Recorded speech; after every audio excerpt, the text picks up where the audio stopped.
What is up, guys, and welcome to Team Fortress 2 365 Days. It's so fucking hot right now that I have all my doors closed and windows in order to keep out sound from outside of this room interfering with the recording.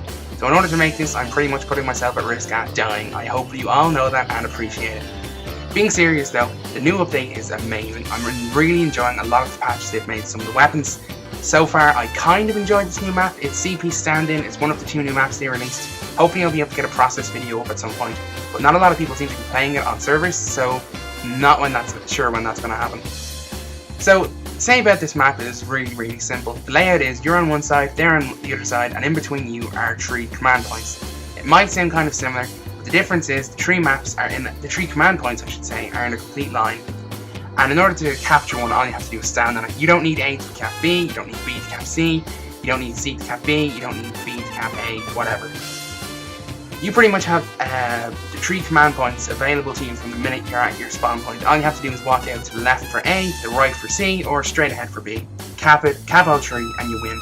If you cap one, the enemy can cap it back. And I have to say, I don't know if it's because the capture point time is so long, or it's because people are so easily available to run to the spawn point. They know you're trying to cap that, they can just easily stop you. But I've found that on this map, even though I've only played about 2 hours or so of a session on this map, so again, I might not be the best at making this judgment, but one thing I've noticed is either you tend to steamroll your opponents or they will steamroll you. There is no in between. I haven't played a single game on this map yet where we've struggled and there's been a push and a pull and, you know, it's felt like a really engaging match. You just either you win or you lose. There's no in between.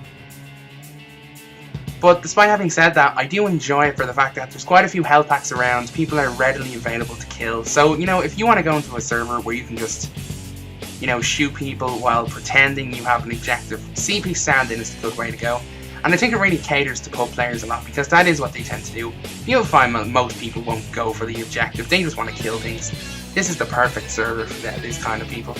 I'm sort of in between. I know I said I only play pub servers, but I probably take it far too seriously, so sometimes I like to cap the point. So I probably don't enjoy it as much as they would, but at the same time, I have fun. I can't say I dislike this map at all.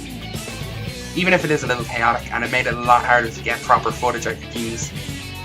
It's fun. I enjoy it. Now, to cover some of the weapon patches, you notice I was playing Demo Man at the start here. I didn't play him for very long, so I didn't really get to showcase loose cannon or his charging turret, which I was actually wearing, but I didn't really get to focus on because I kept dying. But the charging turret now prevents afterburn damage, and I have to say I love it. I know people think Pyro's unbalanced, and that the last thing he needs is something else to make him put him at a disadvantage to other players, but I don't play Pyro all too seriously, so I don't really care. I love the fact that there's no afterburn on the charging turret now, because sometimes I just like to go Demo Night and have a bit of fun. And this is kind of the perfect map for it if I were to try and dedicate myself to Demo Night, but I didn't when I was playing this session. I tried to cover a few things at once, and there were a few things I wanted to use anyway, so there was no point. But really, I love it. It's like when you're playing Pyro, when you're set on fire when you're in the range of the flamethrower, but it immediately goes out. It's essentially like that. And see here, this is a good example of how chaotic things can be. He just came out from the midpoint. I'd no real way of expecting. I could have expected it. I maybe could have looked behind me. I could have checked, but you know, these kind of things just happen, and just deal with it. When you respawn, go back and try and kill him. Get your vengeance, whatever you want to do, but you just have to accept dying as an inevitability in this level as opposed to something you can avoid through skill. But as I was saying, with Demo Man as well, his loose cannon got nerfed, or patched I should say, because I don't know if it's essentially a nerf, but I haven't used it yet, so I can't really say much. But here in regards to the scout, one thing that got patched was the shortstop. And you recover health a lot faster from all sources when active, so metiguns, with dispensers, health packs I think. As far as I'm aware, health packs are covered by that as well. But this essentially works very well with the Quick Fix's new patch. Because it actually overheals now, but it's only to 50% of what the metagun would overheal. And if you follow a scout around with the shortstop, I've heard it can be extremely effective. Because when someone heals you with the Quick Fix, if you're playing Scout and you run faster than the medic does, he actually runs at your speed. So the quick fix actually makes it viable to pocket Scouts now. So I'm looking forward to trying that out. I haven't gotten a chance yet because there's just so much going on, but it sounds like a lot of fun. And another thing that got patched was the Spies weapons, the L'Étranger. I think it's L'Étranger. I actually know someone who's French. I should really ask about that one day. Or I could just Google it. But either way, you know the gun I'm talking about. Less damage, more cloak on hit. That now boosts your cloak time for 40%, I think. And I got to use it for a very short amount of time. So although I can't make any judgments, because I haven't used it for long enough to decide whether or not I like it, or whether or not I think it's good, let me just say in theory it sounds great. I mean, for the Dead Ringer patch that just came out now, when you are hit while you're cloaked, your cloak goes down by a bit. And a lot of people really don't like this, but I think with the L'Étranger it could be great. I mean, not only do you get your cloak back by just shooting people, I mean, all you have to do is aim, you don't even have to kill them. It also increases the duration of your cloak. So, I think it could be really effective, and I can't wait to try it out. Now, in regards to the Scout, as I was saying, the Winger also got its jump height boost patch. And I can't say I've noticed it too much while I was playing here, because there aren't a lot of things in this. It would work a lot better to note how high you can jump on maps I've already played, because in this I can't really tell, but I'd say in other servers on other maps, I'd probably be able to say to myself, well, before, if I was double jumping or whatever, I wouldn't have been able to make it up to that. But now I can, the Winger. And basically, it's nice to see this weapon get a boost now, because no one used it. Because like I said in the other map, higher percent of damage, but slower firing speed. It had less DPS than the regular pistol, so there was absolutely no point. But it's nice to see that they're focusing on weapons that don't get used. Even the banners for the Soldier now, I'll cover them once I start playing Soldier. But they've been boosted now, the ones that don't get used, the one that prevents damage, and the Conjurer even got its own boost as well. Like, it's great. I love seeing these weapons that people don't use finally get use. Just through these simple little boosts. Because, again, like I said in my other video, I love the variety of this game. I mean, I love not knowing what to expect, because you just don't know with people. I mean, someone could run out using whatever weapon. And you can tell with some, like, you'll see the Conjurer on someone's back, or you'll see the Buff Battalion, but it's just great when you turn a corner and suddenly they use it and it's like, oh shit, I wasn't expecting this, get out of here, or just keep fighting. You know, it's great, the variety is great, and the fact that they've boosted these weapons to increase the overall scope of how variety can affect this game now, it just makes me really happy. And speaking of sets, the item sets with the hats and the specific weapons have all been removed. All of the item sets, excluding the Spies one, now leave calling cards, which are little tombstones with the class's symbol on it. So for the Scouts, for example, I think it was the Milkman set, when you kill someone, it leaves a little tombstone with the Scout symbol on the foot. And if you kill it with the Pyro, it leaves a little flame, things like that. And I don't really care, to be honest, because they took out the Spies one completely. It's not on any weapons, which I kind of agree with. I mean, the lower cloak with the Dead Ringer is very exploitable, and it was essentially a pay-to-win method. But with some of the others, for example, the Pyro set, you got 15% faster move speed. Or it might have been 10 actually. I think someone mentioned that the Pyrojack's speed boost is actually higher than what the set was. But you get that speed boost by equipping the Pyrojack, only you're 20% vulnerable to all damage sources while you have it out. And I think this is great, because you're not losing out on anything. I mean, it's also another reason to use the Pyrojack. And like I said, any reason to use other weapons I'm totally happy with.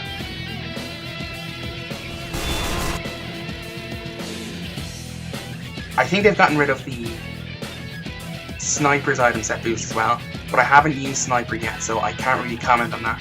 Again, it's similar to the other ones. If you use the item set with Sniper, you just leave a little tombstone when you kill them. The Spies one just has a particle effect for when you taunt, because if you left a calling card when you killed someone with it, it will completely negate the point of having the eternal reward with the item set. So anyway, I'm playing Soldier here now, and I'm really excited about this because we now have the Cowman. If you don't know how it was patched, the damage reduction was removed, the reload speed 5% slower was also removed, and the particle effects have changed now to be more visible and easier to reflect, and can I just say, I love it. I mean, the particles, I love them so much. It's stupid because it's just such a cosmetic change. And I don't even love it for, oh, it's easier to air blast. I just love it because it looks so cool. I mean, the little electrically charged projectile with the smoke trail behind it, I just think it looks so great. And the fact that damage has been finally put back to before I had a damage reduction, I love this as well. You only have 4 shots with it now, but I don't think you need more than 4 shots. I mean, it's worth it to get the minus 10% damage removed, and it just functions like a rocket launcher, except you can use the charge shot. I don't use the charge shot, I think it's kind of pointless, but basically this weapon is just so good now. I mean, the only problem is you can't really take down sentries or mini sentries, but you know, you should have other people on your team able to do it, and if you don't, God help you, just switch to the stock rocket launcher. But another thing that I was talking about was the patches for the banners. Now, the Battalion's Backup, I'm sorry if that's the wrong name, but it's the banner that reduces damage.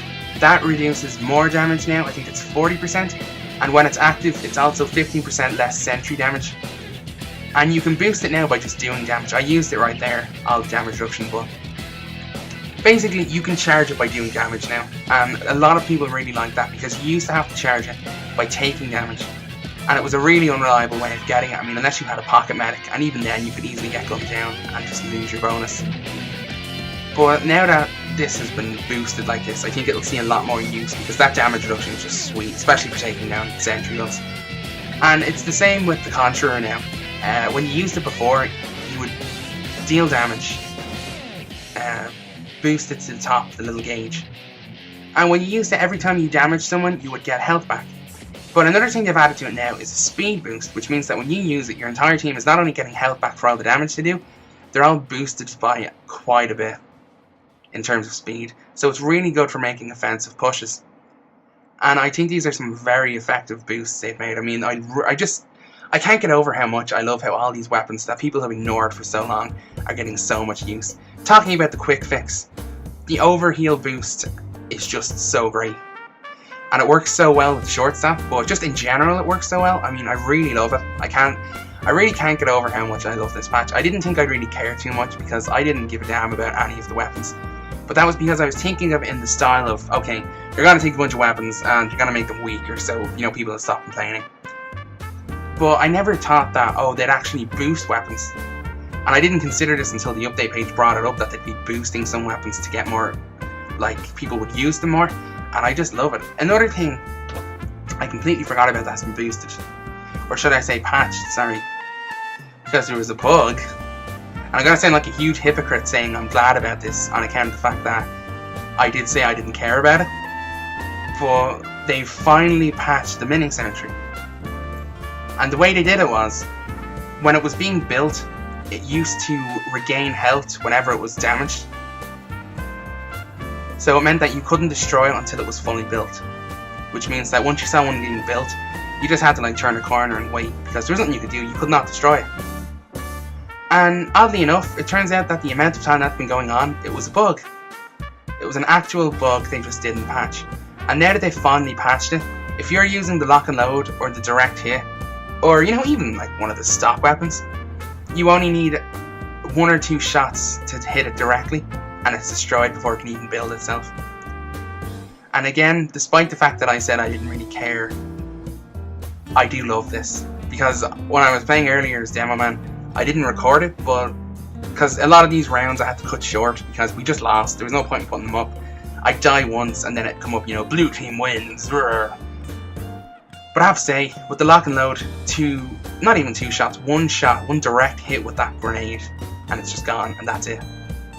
And it's just so great. I mean, you know, it's still annoying, but it's at least you're able to fight it before it's built up. And I think that's what most people hated about it. So now that that's sorted, I think things are going to change. Things are going to change from the better. Here's an example of the Cowman just completely sucking balls at fighting the mini sentry. But yeah, I'm just really loving this update. I didn't think I would. I didn't think I'd care too much. But this could really change how a lot of people play the game. And as nice as the game is, change isn't too bad either. It's like I was talking about how vanilla TF2 is good, but there's nothing wrong with change. Don't worry about it. Because things can actually change for the better if you just you just wait and, you know, trust that they know what you're doing. Now, there are still few issues people complain about. I mean, some people still think the pyro is just really unbalanced, as I was saying. Maybe they'll get around to that, maybe they won't, but either way, and all in all, when it comes to this patch, I have to say I'm very happy with it. And I cannot wait to keep playing the games with some of the new weapons that have been patched and see how they work. So thanks for watching, guys, and I will catch you later.